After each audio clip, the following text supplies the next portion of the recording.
नमस्कार प्यारे दोस्तों, आपका स्वागत है कौटिल्य क्लासेस में बहुत बहुत। और हम पढ़ रहे थे ऑसिलेटर। आज हम उसके आगे का भाग पढ़ेंगे, ठीक है। तो सभी विद्यार्थी जल्दी से इस लाइव सेशन में जुड़ जाइए और उसके बाद आगे की पढ़ाई शुरू करते हैं।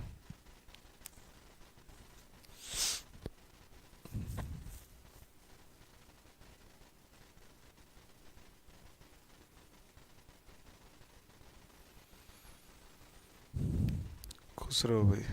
गंगानगर से राम राम, खुश राम राम, खुश राम राम। चलो राम राम, सबका नमस्कार, सुप्रभात। ऑनलाइन पकड़ लगो, ठीक है जी। चलो, कल हम पढ़ रहे थे ऑसिलेटर के बारे में। उम्मीद करता हूं आपने उसको थोड़ा सा ढंग से पढ़ा होगा, ढंग से देखा होगा। आप देख रहे हैं कि अब जो भाग हम पढ़ रहे हैं ना, वो सारे अच्छे भाग हैं।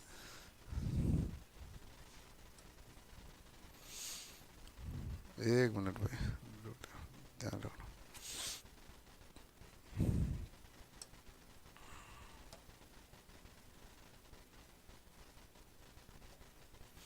सारे हम जो भाग पढ़ रहे हैं, वो अच्छे भाग पढ़ रहे हैं। जो आपको थोड़ा सा कम ही पढ़ा हुआ होता है, जैसे एम्पलीफायर है, ऑसिलेटर है, आगे सीआरओ, तो फिर भी फुल फॉर्म तो जानते हो, इसके अलावा कुछ नहीं जानते हो आप। मैं अच्छी तरीके से आपको भी जानता हूँ।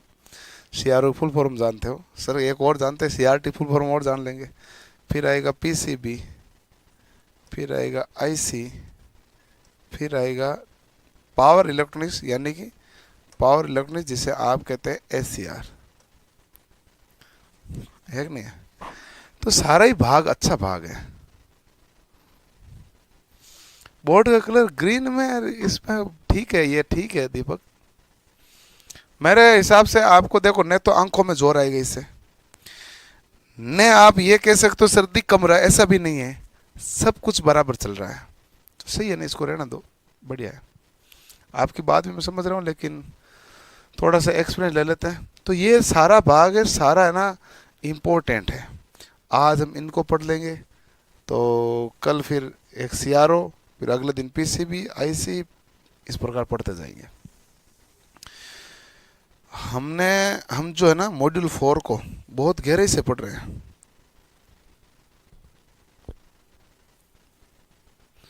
एज का देखो, भर्ती आते ही एज का तो हो गई भाई। Green colour please. क्या फर्क पड़ जाएगा, जैसे मान लो कि मैं इसको, इसकी जगह, अब मतलब मैं समझा नहीं क्या फर्क पड़ा, ये हो गया ना ग्रीन तो।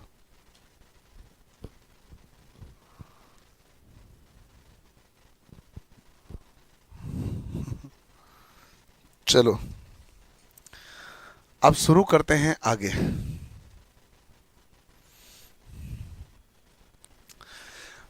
शुरू करते हैं आगे, और ये देखो ध्यान से।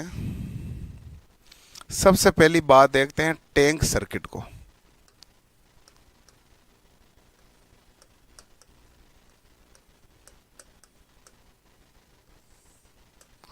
सबसे पहले किसको देखते हैं?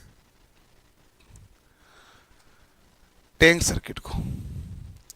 अब टैंक सर्किट क्या होता है, ध्यान से समझना। टैंक सर्किट क्या होता है, तो आप पहली बात तो कहोगे टैंक सर्किट है वो आवर्ती उत्पन्न करता है। क्या करता है भाई? आवर्ती उत्पन्न करता है। और आप पढ़ रहे हो ऑसिलेटर, और आपको ऑसिलेटर में आवर्ती तो उत्पन्न करानी है। तो टैंक सर्किट वो आवर्ती क्या करेगा, ये आवर्ती उत्पन्न करता है। क्लियर है? दूसरा कंडीशन, दूसरी कंडीशन आप जानते हो कि टैंक सर्किट आवर्ती उत्पन्न करता है। साथ के साथ टैंक सर्किट बड़ा किससे होता है? तो आप कहोगे एल में सी से, तो यह एल व सी का नेटवर्क है। ये किसका नेटवर्क है? तो आप कहोगे एल व सी का नेटवर्क है। एल व सी का नेटवर्क कैसे है? तो ध्यान से देखना, मेरी बात को समझना। एक एल ये रहा, एक सी ये रहा, दोनों कौन से क्रम में कनेक्टेड है? समांतर क्रम में।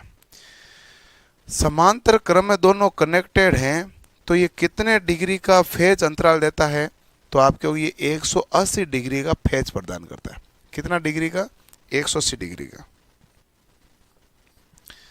ये 180 डिग्री का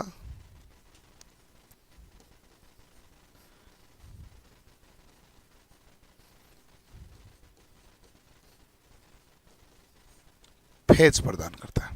कितना डिग्री करेगा? 180 डिग्री का फेज अंतराल करेगा। और हमने दूसरी चर्चा की थी आवर्ती उत्पन्न करेगा।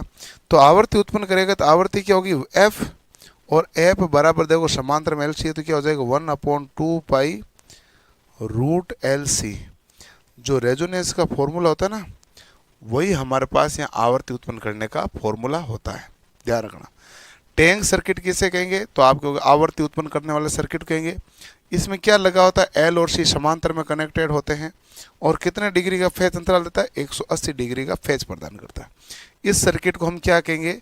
तो आप कहोगे सर इस सर्किट को हम कहेंगे टैंक सर्किट। इस सर्किट हम क्या कहेंगे? Tank circuit. क्लियर है? फटाफट नोट करो, फटाफट नोट करो।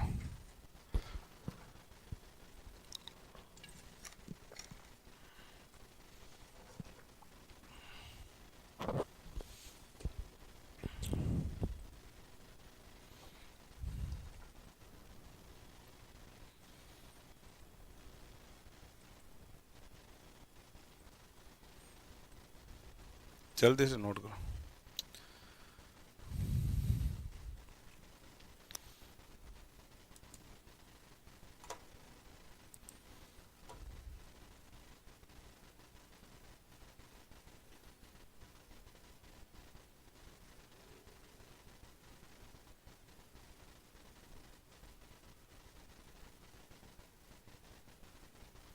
हो गया नोट?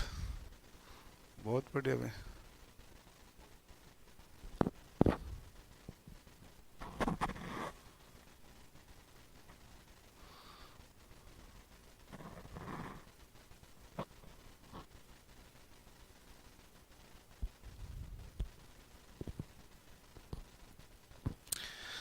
भाई 240 का कर रहे हैं, आपको बता तो दिया है। वो ये टीम क्या करेगी इसमें? तो टेक्निकल टीम देखे सिस्टम बना रही है इसका। 240 पे सेट नहीं हो रहा, एकदम क्वालिटी डल हो रही है। कारण ये है, अभी लाइव में तो सब सेट हो गई तो सारी दे दी। अब होती है तो हमें देने में इतना थोड़ी होता है, हम उसको जल्दी से करने की कोशिश करें। सर जी वैक्सीन लगाने जा रहा हूँ, आशीर्वाद ही हमारा। वैक्सीन लगाइए, इस वैक्सीन में क्या आशीर्वाद चाहिए? सब रेडी है। चलो लिख लिया भाई सबने, ठीक है? सबने लिख लिया ना भाई? ध्यान से देख लो। चलो आगे बढ़ते हैं। अगला हमारे पास जो है वो है एलसी ऑसिलेटर कौन से हैं? ध्यान से देखना, एलसी ऑसिलेटर कौन से हैं? हेडिंग डाल दो एलसी ऑसिलेटर। मैं सारे एलसी ऑसिलेटर बता रहा हूं, आपको ध्यान से और अच्छे से देखना है। सबसे पहला है वो है ट्यून्ड कलेक्टर ऑसिलेटर।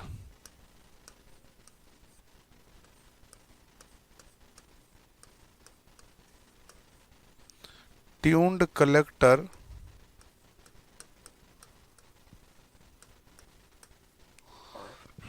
ऑसिलेटर।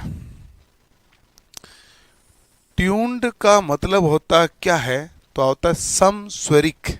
आप कहते हैं ना ट्यूनिंग करते हैं, तो यानी कि स्वर को मिलाते हैं। तो आप क्या कहोगे? इसको हिंदी में हम कहते हैं समस्वरिक। ट्यून्ड करते हैं, ठीक है? चलो, ये जो ट्यून्ड कलेक्टर ऑसिलेटर होता है इसके अंदर कपलिंग की जाती है, और वो कपलिंग किसकी होती है, तो ये ध्यान रखना कि इसमें ट्रांसफॉर्मर की कपलिंग की जाती है। आगे लिख देता हूं,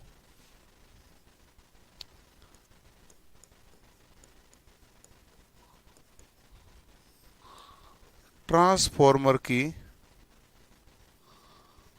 कपलिंग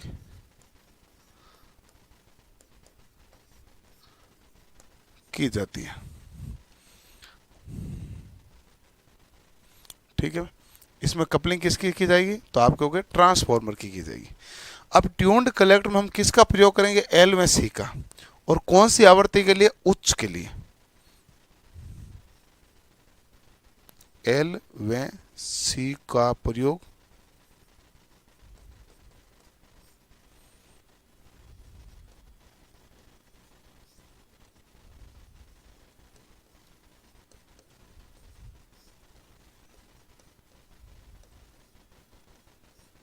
उच्च आवृत्ति के लिए करते हैं। वो हमारे पास क्या होता है, ट्यून्ड कलेक्टर ऑसिलेटर। ठीक है, दूसरा हमारे पास कौन सा ऑसिलेटर है,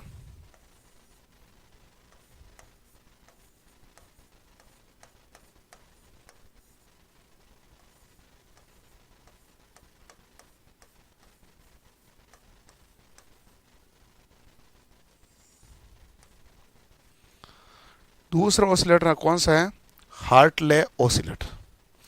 हार्टले ऑसिलेटर क्या होता है भाई, इसमें दो इंडक्टर व एक कैपेसिटर समांतर में कनेक्टेड होते हैं, वो कौन सा होता है, हार्टले ऑसिलेटर। और तीसरा ऑसिलेटर हमारे पास कौन सा होता है, कोलपिट।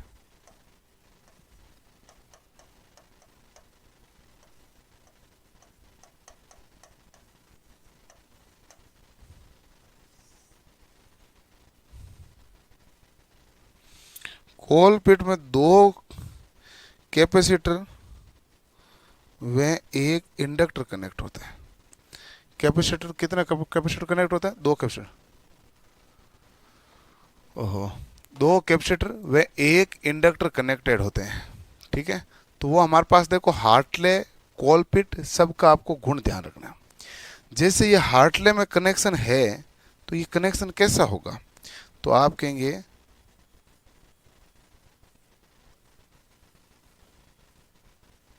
दो इंडक्टर एक कैपेसिटर ऐसे कनेक्टेड होते हैं। यहां पर क्या है, तो आप क्या कहें, दो कैपेसिटर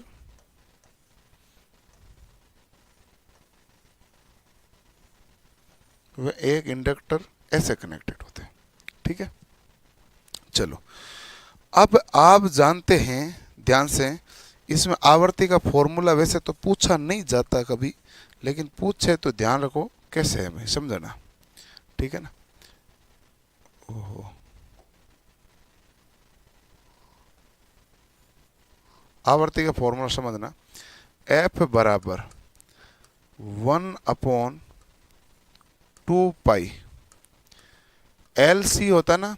अब एल तो दोनों श्रेणी में है, तो आप क्या लिखोगे, L1 प्लस L2 इंटू क्या आएगा भाई, सी। ठीक है, और इसमें जो होगा वो एफ बराबर क्या हो जाएगा, 1/2 पाई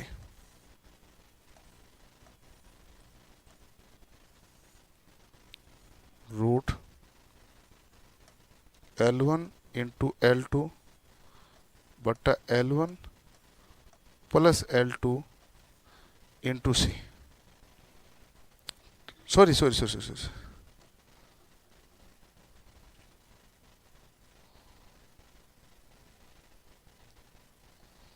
वापस देखना ध्यान से, ये हो जाए एल तो एक ही था, दोनों सी श्रेणी में, तो C1 into C2 upon C1 plus C2 ये बन जाएगा। ठीक है, और ये जो दोनों ही है ना, रेडियो फ्रिक्वेंसी के लिए काम लेते हैं। ये जो दोनों ही हैं कहाँ प्रयोग में किए जाते हैं, तो ध्यान रखना इनका प्रयोग हार्टले और कोलपिट का दोनों का ही प्रयोग कहाँ किया जाता है? तो आप कहोगे इन दोनों का प्रयोग रेडियो आवृत्ति के लिए किया जाता है।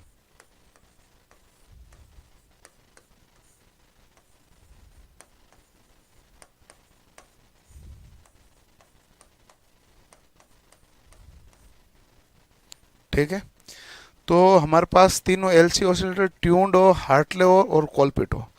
ये जो होता है ना, ये एल में सी, ये आपके 180 डिग्री फेज अंतराल देता है, 180 डिग्री कॉमन एमिटर देता है, इस प्रकार 360 डिग्री का फेज अंतराल होता है। हिंदी में लिखा समस्वरिक, हिंदी में ये लिखा है समस्वरिक, समस्वरिक लिखा भाई, ठीक है ना। चलो करो नोट, फिर हम आगे पढ़ते हैं।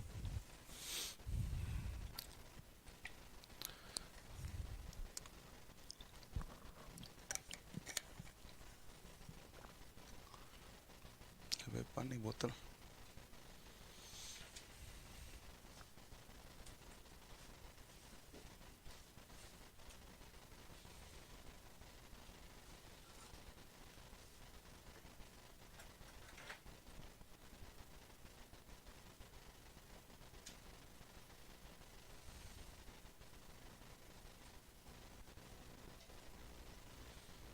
जल्दी से करो।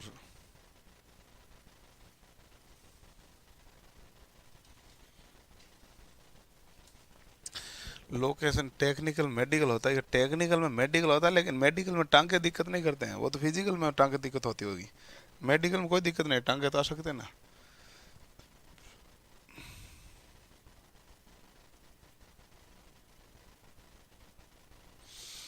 सर बीएसटी से करके मास्टर लाइन में जाने का मन करता है, क्योंकि टेक्निकल राजस्थान का मन नहीं है, मतलब राजस्थान सरकार का। मास्टर लाइन और टेक्निकल दोनों पर फोकस करूँ सर, बताओ। अब मैं आपको एक बात बताऊँ, फिर आप क्या नाम, हेमंत कुमार, ये मास्टरों के साथ ही वही कर रहे हैं।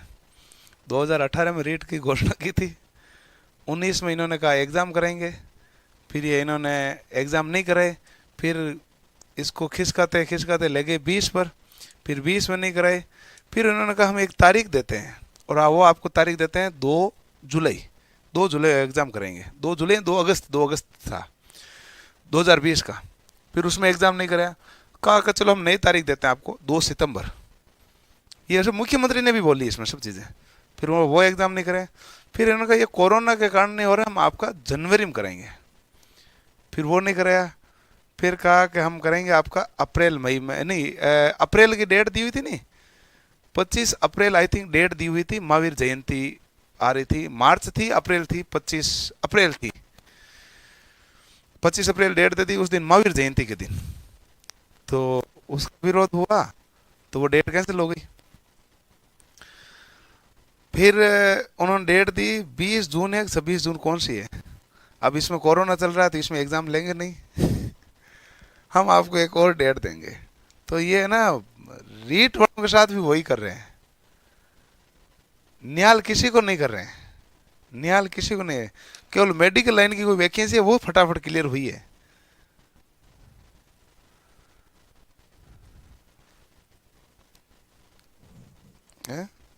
ये तो ये न्याल किसी को नहीं कर रहे हैं, ये ऐसे ही कर रहे हैं। देख लो, पटवारी की वैकेंसी निकाल दी कब की, अब फॉर्म वापस भर रहे हैं, यहाँ पर भी न्याल है।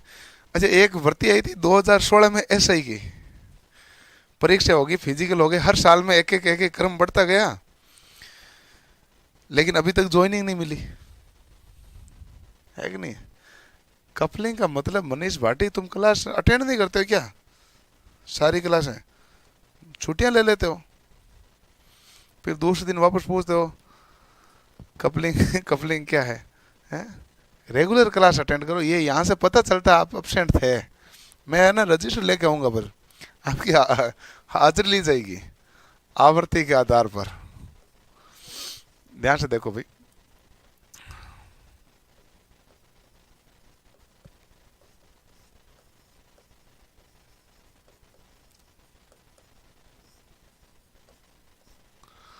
आवृत्ति के आधार पर आपको वर्गीकरण करना है। या आवृत्ति के आधार पर आपके दोलित्र कौन से हैं ये आपको देखना है। ठीक है, सबसे पहला होता है ऑडियो आवर्ती दोलित्र।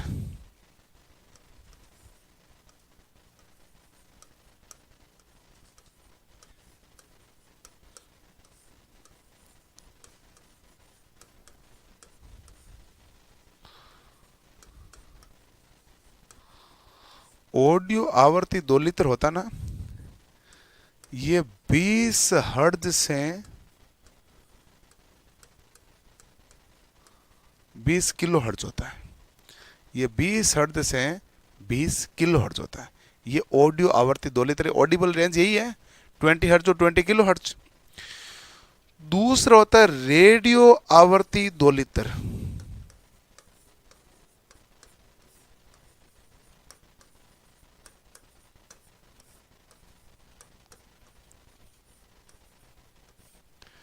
दूसरी हमारे पास कौन सी होती है, तो आप कहोगे रेडियो आवर्ती दोलित्र।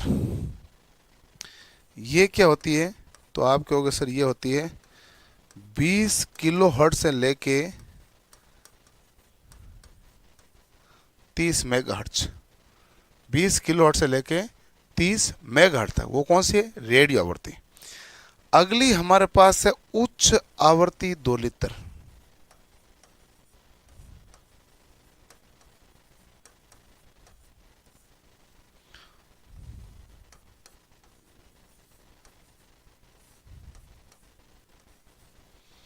उच्च आवर्ती दोलित्र ये कौन सी होती है, तो आप कहोगे ये हमारे पास होती है 30 मेगाहर्ट्ज से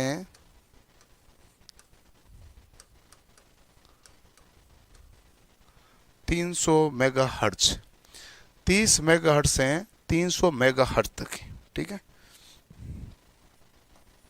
नेक्स्ट है चौथी हमारे पास, जिसे कहते हैं अल्ट्रा हाई आवर्ती। जिसे क्या कहते हैं,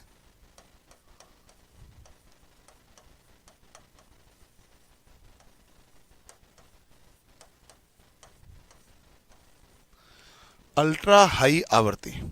ये कौन सी होती है, तो आप कहोगे ये होती है 300 मेगाहर्ट्ज से लेके 3 गीगाहर्ट्ज तक।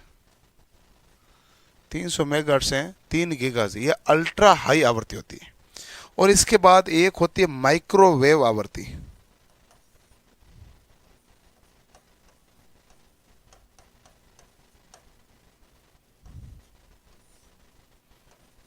आवृत्ति दोलित्र, ये आपके पास क्या होती है 3 गीगाहर्ट्ज से 30 गीगाहर्ट्ज। ठीक है, ये ध्यान रखना। तो ये रेंज है। यूपी में भी यही हाल है, हरियाणा में भी यही है।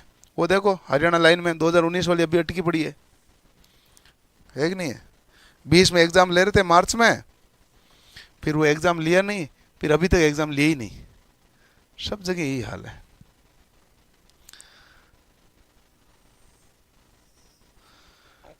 अपने राजस्थान में हो चाहे यूपी में, कम से कम टेक्निकल हेल्पर की भर्ती या टेक्निकल की भर्ती आने के बाद में तो प्रक्रिया फास्ट है।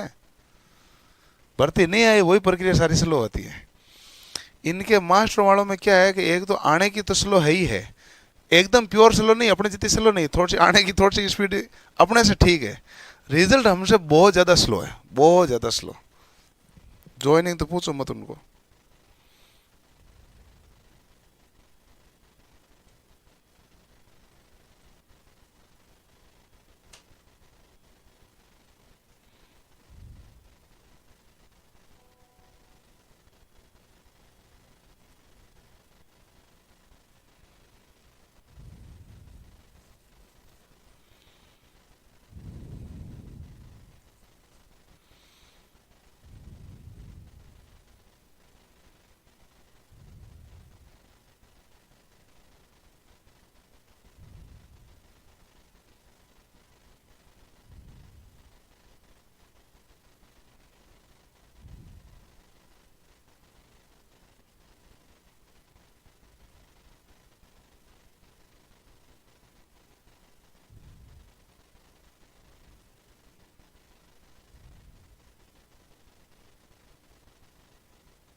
चलो, झारखंड में 2016 में आई थी है ना। सब जगह का लफड़ा बहुत ज़्यादा है।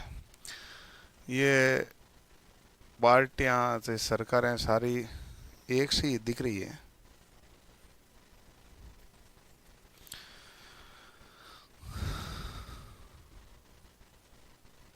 गुरुजी मैं पंजाब पब्लिक की तैयारी कर रहा हूँ। बहुत बढ़िया भाई, आपसे रिक्वेस्ट है,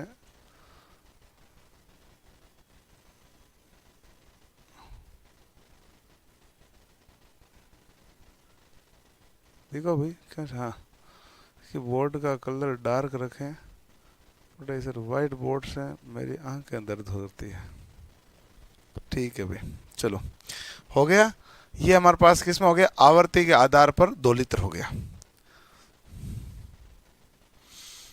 अगला सवाल है, नेक्स्ट जो हम कुछ 2 लीटर के बारे में देखते हैं, जिसका नाम है क्रिस्टल 2 लीटर। हम हर एक के बारे में छोटा छोटा अध्ययन करते हैं भाई, ठीक है ना। हम हर एक के बारे में छोटा छोटा अध्ययन कर लेते हैं।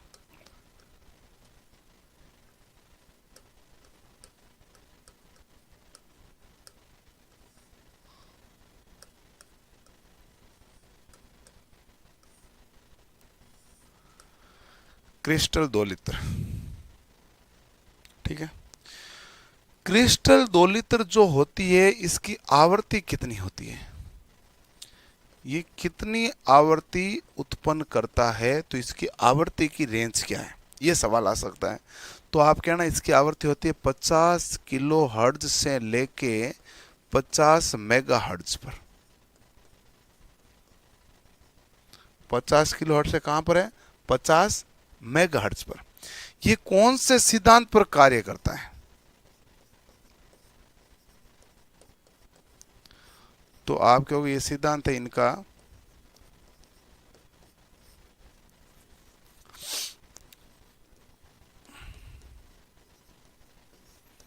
पीजो इलेक्ट्रिक प्रभाव। इनके सिद्धांत है पीजो इलेक्ट्रिक प्रभाव है, वो पीजो इलेक्ट्रिक प्रभाव के सिद्धांत पर ये कार्य करते हैं। क्लियर। पीजो इलेक्ट्रिक प्रभाव होता है क्या है, वो ये होता है कि हमारे पास 2 प्लेटें हैं,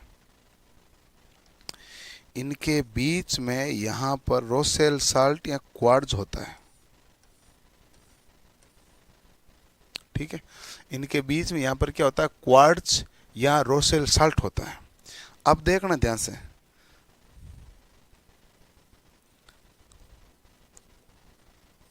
क्वार्ट्ज या रोसेल साल्ट ये पदार्थ होते हैं।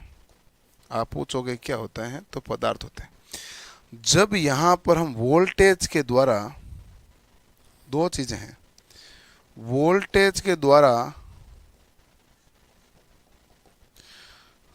इसको वोल्टेज प्रदान किया जाता है, तो ये प्लेटें गति करती है, यानी बल लगता है। वोल्टेज देंगे तो क्या लगेगा, बल। दूसरा है, यदि हम यहां पर बल देते हैं तो वोल्टेज उत्पन्न हो जाता है। यदि हम खुद बल देते हैं तो वोल्टेज उत्पन्न हो जाता है। वोल्टेज अप्लाई करोगे तो यहां से बल प्राप्त हो जाएगा, और बल प्रदान करोगे तो वोल्टेज मिल जाएगा। वोल्टेज प्रदान करने पर बल, और बल के ऊपर वोल्टेज, ठीक है। ये कौन सा होता है, पीजो इलेक्ट्रिक। यदि वोल्टेज दिया तो प्लेटें दबेगी, तो यानी बल मिला है, और यदि आप प्लेटें दबाओगे तो वोल्टेज जनरेट कर सकते हो। ये दोनों कार्य होता है, ठीक है। इसमें जो आवृत्ति होती है वो किस पर निर्भर करती है, आवृत्ति। आवृत्ति हमारे पास जो क्रिस्टल की मोटाई होती है ना, उसके व्युत्क्रमानुपाती होती है। आवृत्ति किसके व्युत्क्रमानुपाती होती है, क्रिस्टल की मोटाई के।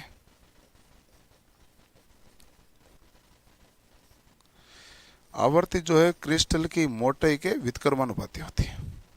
नोट करो क्रिस्टल 2 लीटर को जल्दी से।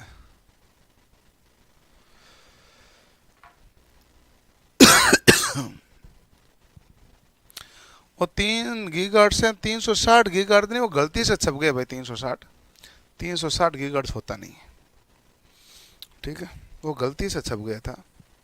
आप साथ साथ में किताबें खोल के बैठ रहते हो क्या, क्या प्राणी हो भाई, हैं?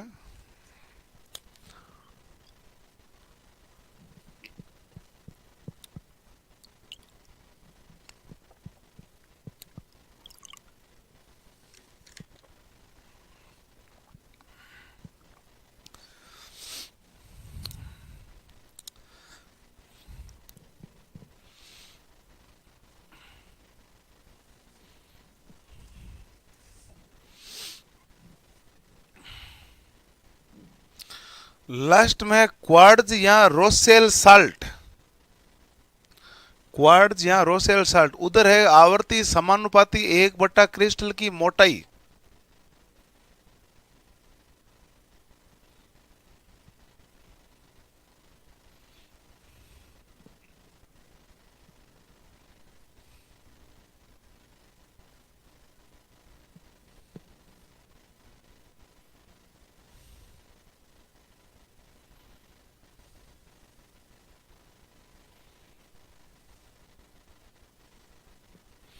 कंप्यूटर का न्यू बैच आएगा, और जो पहले सर पढ़ा रहे थे ना, जो बैच चल रहे थे उसमें भी वापस क्लास स्टार्ट हो जाएगी अब।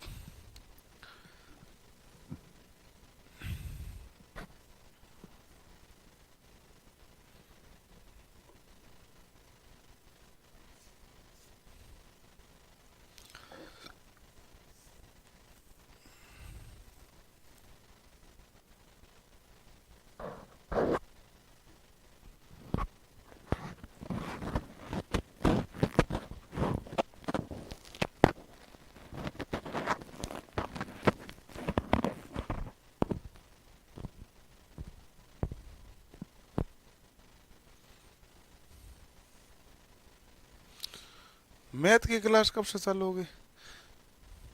ये वही है ना मैथ, मेन टी क्या है?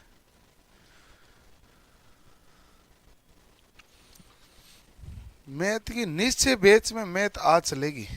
सोनी सर की जिनकी बाकी थी नहीं भाई, वो आज स्टार्ट होगी निश्चय बैच में ना। चलो बढ़ो आगे, कदम बढ़े। ओके, ध्यान से देखना। एक नाम आपने सुना होगा, वो होता है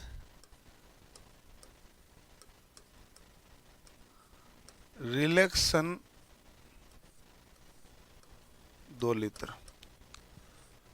इस 2 लीटर की खासियत होती है, यह नॉन साइनोसोइडल 2 लीटर है, यानी कि ज्यावक्रीय नहीं है। इसमें जो दोलन होगा नॉन साइनोसोइडल होगा, स्क्वायर वेव हो सकता है, ट्रायंगुलर वेव हो सकता है। यह है नॉन साइनोसोइडल 2 लीटर है। नॉन साइनोसोइडल का मतलब ये हो गया कि आप समझ लो स्क्वायर वेव, या आप समझ लो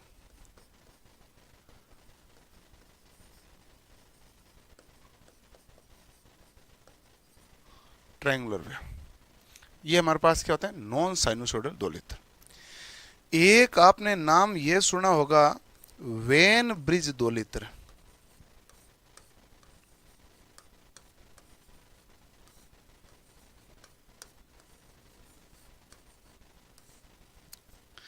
एक नाम सुना होगा आपने, वो है Wien bridge 2 litre. Wien bridge 2 litre होता है, वो निम्न आवृत्ति के लिए काम में लिया जाता है।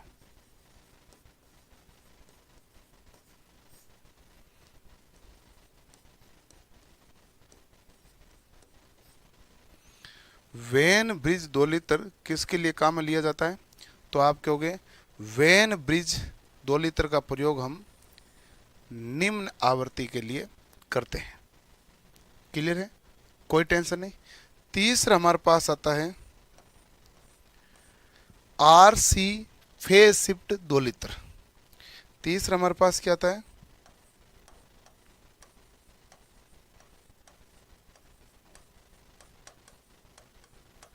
RC phase shift 2 litre. इस आरसी फेज शिफ्ट 2 लीटर के अंदर हम 3 आरसी के जोड़े काम में लिए जाते हैं। 3 आरसी के जोड़े काम में लिए जाते हैं। 3 क्यों काम में लेते हो? तो आप देखते हो कि प्रत्येक आरसी होता है ना, प्रत्येक आरसी 60 डिग्री का फेज अंतराल प्रदान करता है प्रैक्टिकल रूप से। 3 आरसी आएगा तो हमारे पास फेज अंतराल कितना आएगा, तो आप कहोगे सर फेज अंतराल हो जाएगा 180, और 180 है कॉमन एमीटर का। यहाँ पर जो आवृत्ति उत्पन्न होती है ना, इसका विशेष सूत्र ध्यान रखना, 1/2πRC, ये तो है √6, 1/2πRC √6, ये आपको ध्यान रखना होगा, ठीक है।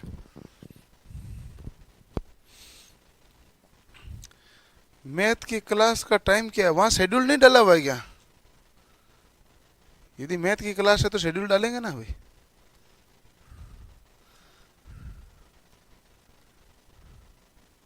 हाँ, तो शेड्यूल डालेंगे। किसी भी बैच में कोई भी क्लास होगी तो ऊपर आपको शेड्यूल वाला ना, वहाँ शेड्यूल मिलेगा। यदि कोई छुट्टी होती है तो वहीं सूचना मिलेगी, आपको फ़ोन वोन करने की ज़रूरत नहीं, आप केवल शेड्यूल पर रह जाओ। हमने ये थोड़ा सा किया है कि भाई आपको सूचना कहाँ से प्रदान करें, सीधी सीधी, तो हमने शेड्यूल में सब सूचना प्रदान करते हैं ताकि किसी बच्चे को कोई कन्फ्यूजन नहीं हो। और आप जानते हो कि आने वाला ज़माने में अब ऑनलाइन ही ज़्यादा ट्रेंडिंग में रहेगा। क्यों रहेगा? क्योंकि कोरोना अभी तक गया तो है नहीं, कम पड़ा है, वापस कब बढ़ेगा पता थोड़ी है। ये तो किसने कहा कि कोरोना गया, कहते यही तो रहे कि कोरोना कम हो गया। अभी दूसरी लहर शांत हो रही है, तीसरी लहर के लिए सरकार कह रहे हम तैयारियां कर रहे हैं। देखो तो फिर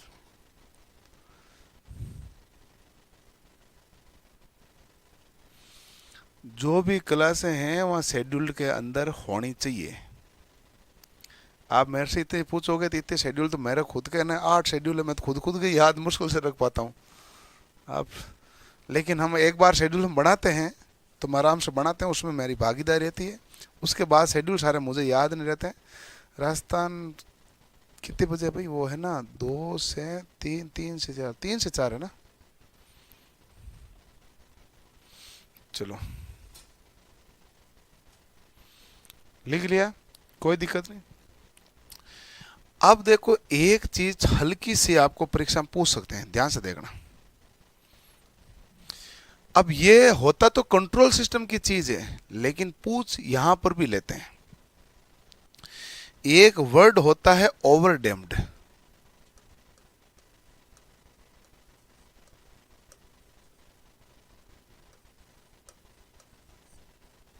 एक वर्ड क्या होता है? ओवरडैम्प्ड। ओवरडैम्प्ड का मतलब क्या होता है? ओवरडैम्प्ड का मतलब ये होता है कि जो डैम्पिंग हो रही है, यानी जो दोलन हो रहा है, ये इस प्रकार जा रहा है बढ़ता हुआ, ये हमारे पास कौन सा हो गया? ओवरडैम्प्ड। एक हो रहा है अंडरडैम्प्ड।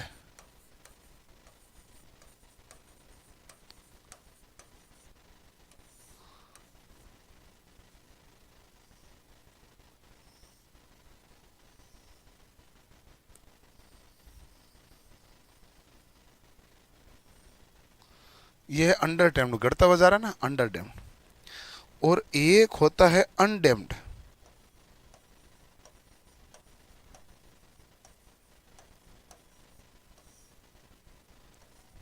एक क्या है हमारे पास? अनडैम्प्ड।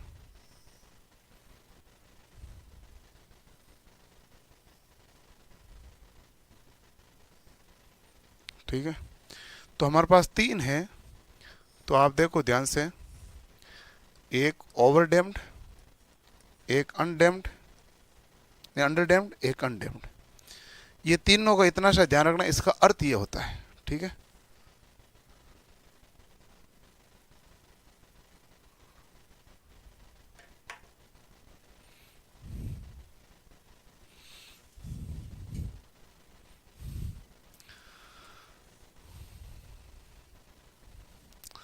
अब क्या करें भाई, सुनील सर की क्लास में टेक्निकल इश्यू आते रहते हैं तो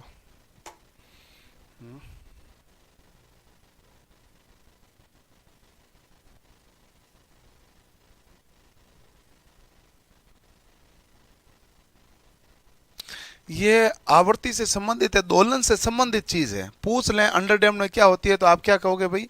हमारे पास आयाम पहले से आगे बढ़ता जाता है। जब ये कह रहा है कि आयाम जो दोलन हो रहा है उसमें आयाम घट रहा है, तो इसका मतलब क्या है? अंडरडैम्ड, आयाम घट रहा है। दोलन में आयाम फिक्स है तो आप क्या कहोगे? अनडैम्ड है। आयाम बढ़ रहा है तो ओवरडैम्ड में आयाम बढ़ रहा है, अंडरडैम्ड में आयाम घट रहा है, और अनडेम्प्ड में आयाम क्या है, स्थिर है। लिख लो, आयाम बढ़ रहा है, इसमें आयाम घट रहा है, इसमें आयाम अपरिवर्तनीय है।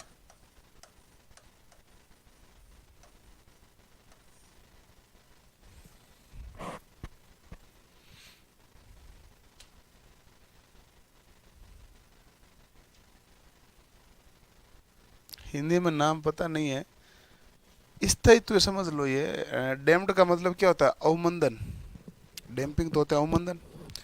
अधिक डैम्पिंग, अधिक अवमंदक है, कम निचला अवमंदक है, अवमंदक नहीं है। बाकी प्योर हिंदी में नाम नहीं, इंग्लिश में नाम है। इंग्लिश में पूछा गया था सवाली परीक्षा में, हिंदी में पूछा भी नहीं गया था। नई चीज है पूरी।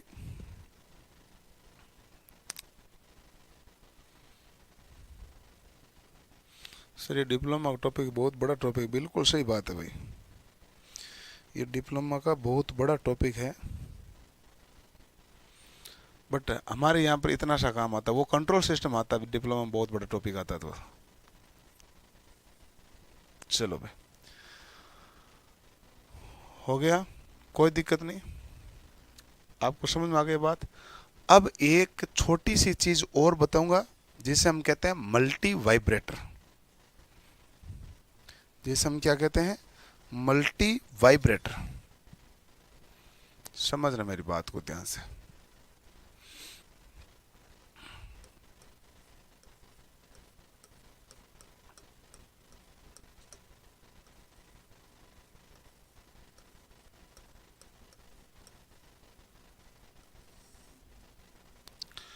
तो पहला है हमारे पास मल्टी वाइब्रेटर।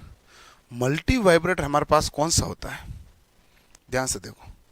मल्टी वाइब्रेटर हमारे पास कौन सा होता है, तो मल्टी वाइब्रेटर होता है वर्गाकार तरंग या इंपल्स उत्पन्न करता है। जो मल्टी वाइब्रेटर क्या करेगा, साइनोसॉइडल नहीं क्या करेगा, ये क्या करेगा, वर्गाकार तरंग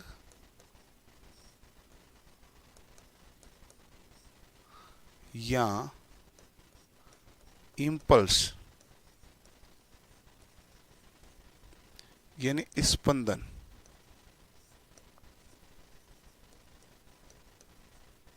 उत्पन्न करता है।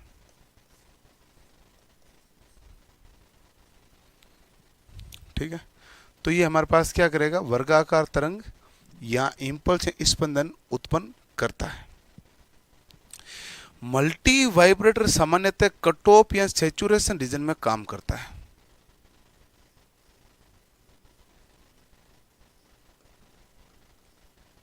कट ऑफ या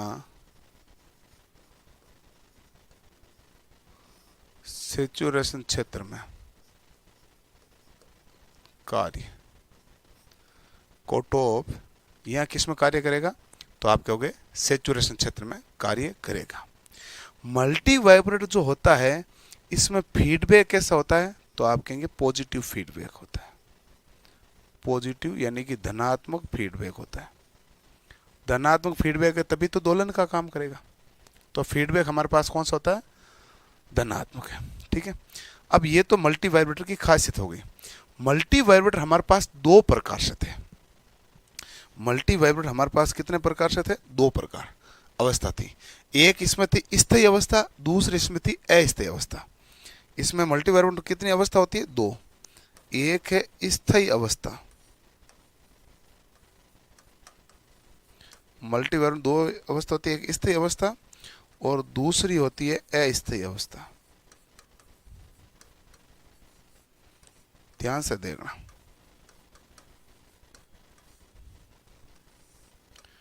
मल्टी वाइब्रेटर दो होती है, एक स्थायी अवस्था, दूसरी अस्थायी अवस्था। ठीक है, अब स्थायी अवस्था में दो कंडीशन होती है। एक होती है मोनो स्टेबल,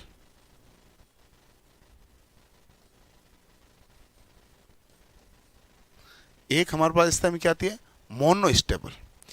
मोनो स्टेबल का मतलब क्या हो गया कि इसमें स्थायी अवस्था केवल और केवल कितनी होती है, एक होती है। और एक होता है हमारे पास बाई स्टेबल।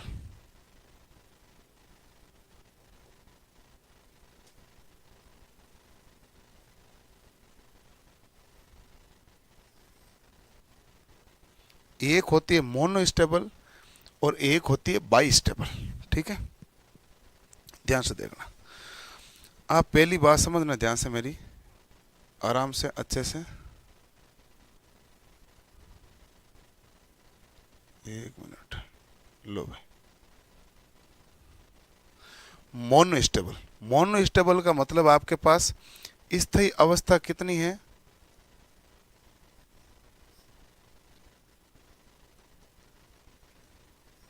तो आप कहोगे स्थायी अवस्था होती है एक। ये लो भाई, लाइन खींच देते हैं। ठीक है, बाई स्टेबल का मतलब है यहाँ स्थायी अवस्था कितनी है? तो यहाँ कहोगे बाई स्टेबल यानी कि दो स्टेबल स्टेट है, तो स्थायी अवस्था कितनी है? दो। बात क्लियर है, कोई दिक्कत नहीं। चलो, अब यहाँ पर होता है कि जो मोनो स्टेबल उसका प्रयोग कहाँ करते हो? एक तो रिले में या फिर पल्स जनरेट करने में। मोनो स्टेबल का उपयोग कहाँ करोगे भाई? रिले तथा पल्स जनरेट में।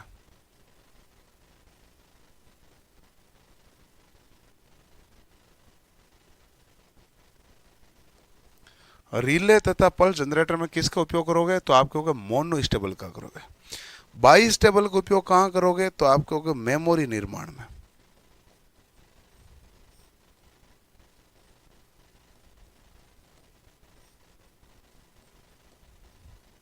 बाई स्टेबल का उपयोग कहाँ करोगे? तो आप क्या कहोगे? मेमोरी निर्माण में। ये हमारे पास हो गई स्थायी अवस्था। ठीक है, अब एक होती है अस्थायी अवस्था। अस्थायी अवस्था का मतलब है astable state.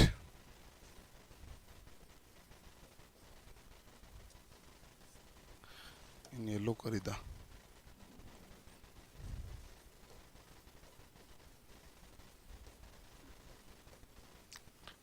Astable state. Astable state का मतलब इसमें कोई भी अवस्था स्थायी नहीं है। तो आप लिख दोगे अवस्था स्थायी नहीं होती है,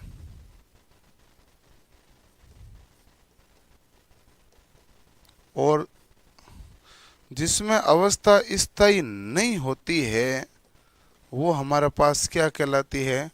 तो आप कहोगे वो हमारे पास कहलाती है अस्टेबल स्टेट। जिसमें अवस्था स्थायी नहीं होती है अस्टेबल स्टेट कहलाती है।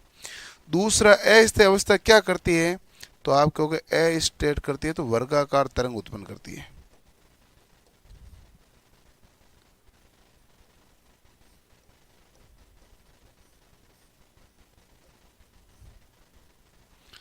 ठीक है, तो हमारे पास दो होती है, एक स्थायी अवस्था और दूसरी अस्थायी अवस्था। ठीक है, करो नोट इसको। अनस्टेबल मतलब अस्टेबल कह देते हैं। मोनोस्टेबल, बाइस्टेबल और अस्टेबल, तीन स्टेट होती है। अस्टेबल, मोनोस्टेबल, बाइस्टेबल, इसको करो नोट। और ये है आज के लेक्चर की पूरी खासियत।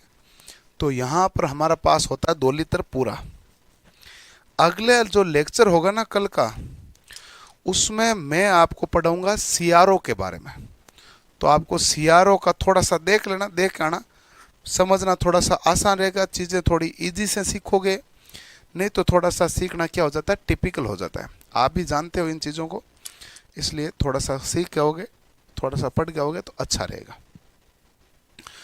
तो नेक्स्ट लेक्चर में मिलेंगे हम, और बहुत ही अच्छी चीज़ों के साथ इसमें। ठीक है, तो मिलते हैं नेक्स्ट लेक्चर में। धन्यवाद, थैंक यू।